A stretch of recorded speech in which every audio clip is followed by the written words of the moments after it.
Okay, तो last night के horrible experience के बाद उस आदमी की वजह से सारा मज़ा किरकिरा हो गया। उसने ज़िंदगी हराम की हुई थी फाइनली। तो अब सुबह हो गई है और अभी भी ट्रेन इतनी स्लो चली जिसकी कोई हद नहीं है। 8 घंटे का सफ़र 12 घंटे का कर दिया इन लोगों ने। इस कदर स्लो ट्रेन थी कि अगर कोई साइकिल है ना तो वो भी ट्रेन से आगे निकल जाए। ऑनेस्टली स्पीकिंग इस कदर स्लो थी ये ट्रेन। अब ऐसा पहले कभी नहीं हुआ है। 8 घंटे का सफ़र है कराची से सखर का और आप आराम से पहुँच जाते हैं। बहुत ही ज़्यादा जॉयफुल हमारा हमेशा से जो भी ट्रेवल रहा है बहुत मज़े का रहता है, पर इस बार बहुत ही गंदा एक्सपीरियंस था।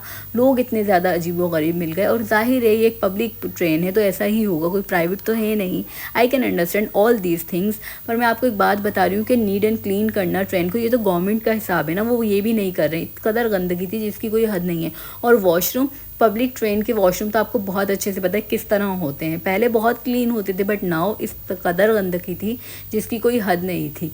जैसे तैसे ये सफ़र गुजर ही रहा था और ये सफ़र कुछ ज़्यादा ही लंबा हो गया था। मैं ये सोच रही थी काश ये जल्दी ख़त्म हो जाए, जान छूटे। तो फाइनली अब हम सखर पहुंचने वाले हैं, सखर स्टेशन पहुंचने वाले हैं। तो मैं बहुत खुश थी कि अल्लाह का शुक्र है जैसे जैसे ये सफ़र गुजर गया। अपने सामान की भी आपको पूरा ख्याल रखना है। रात भर चोरियाँ इतनी हो रही हैं, स्नैचिंग चल रही है ट्रेन में। लोग एक दूसरे को ऐसे हो गए कि हर किसी का सामान छीन लें। ठीक है, तो आप सबको ये कहूँगी कि अगर जब भी आप ट्रेवल कर रहे हैं ट्रेन से तो बहुत केयरफुली करें, अपनी चीज़ों का बहुत ज़्यादा ख्याल रखें।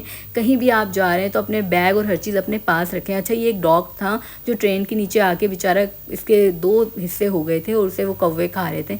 बहुत ही दुख हुआ। अच्छा, इससे पहले भी एक इंसिडेंट हुआ था कि पहले जब हम सखर जा रहे थे तो एक बहुत ही ज़्यादा ज़ईफ़ आदमी था, वो जानबूझ के आके ट्रेन के नीचे आ गया था। मतलब वो सुसाइड कर रहा था, तो उसकी भी बॉडी के 2 पीस हो गए थे। अल्लाह माफ़ करे, वो लोग उठा के लेके जा रहे थे पुलिस वाले हाथ में। तो ये चीज़ें भी होती हैं, बहुत सारी चीज़ें आपको फेस करनी पड़ती हैं लाइफ में। तो बड़ा दुख हुआ था उस वक्त और इस बार ये इंसिडेंट हो गया। तो कुछ ना कुछ होता रहता है, देख के बड़ा अफसोस भी होता है कि यार क्या चल रहा है दुनिया में।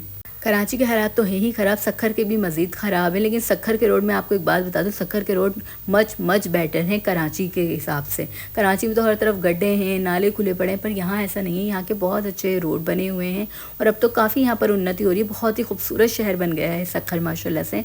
तो अगर आप लोग भी चाहते हैं अगर यहाँ पर विज़िट करना तो आएँ, आकर रहें और देखें। बहुत ही हर चीज़ खूबसूरत है, अच्छी है। हाँ, यहाँ पर ज़्यादा बड़ी बड़ी बिल्डिंग्स नहीं हैं क्योंकि इतने रिच लोग यहाँ नहीं रहते। यहाँ बहुत ही नॉर्मल तबका रहता है। जो अमीर उन्होंने तो वाकई बहुत अच्छे घर बनाए हुए हैं।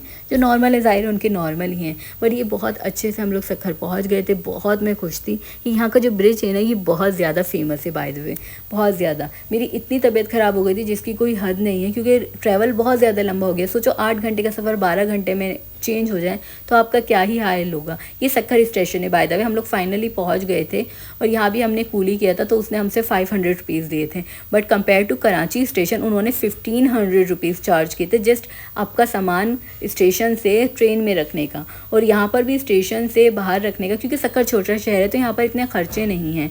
तो फाइनली सखर पहुँच गए। होप सो सफ़र अच्छा रहे।